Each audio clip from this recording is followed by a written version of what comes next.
Toy Story 3, the conclusion to the animated trilogy about living toys.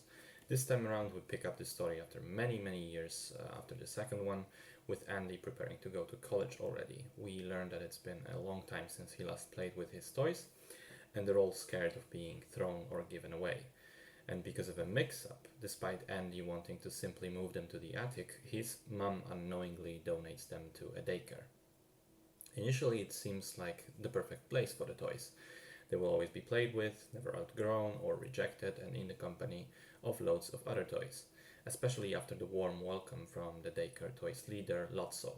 It seems like heaven on earth, but it quickly turns out it's not such a happy place after all, and Lotso himself is soon revealed to be a cruel and evil tyrant.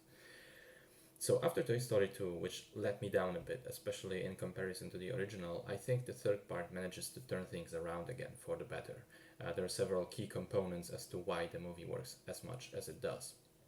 The central plot revolves around escaping the daycare and is modeled after movies depicting escape from prison, and the whole very long sequence, essentially the entire second act of the film, is constructed really well and in a smart way.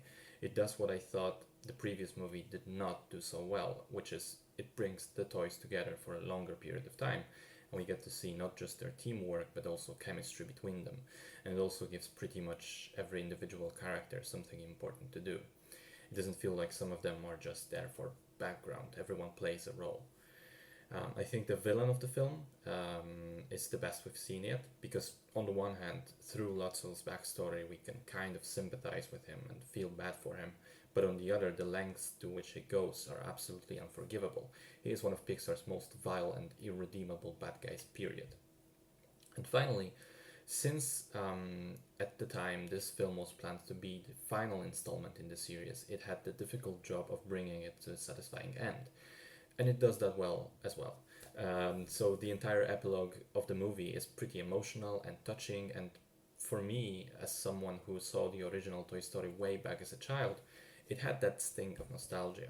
Like Andy, I felt like I was saying goodbye to longtime friends, but it's not sad, it's more of a bittersweet ending. It manages to be hopeful and heartwarming at the same time.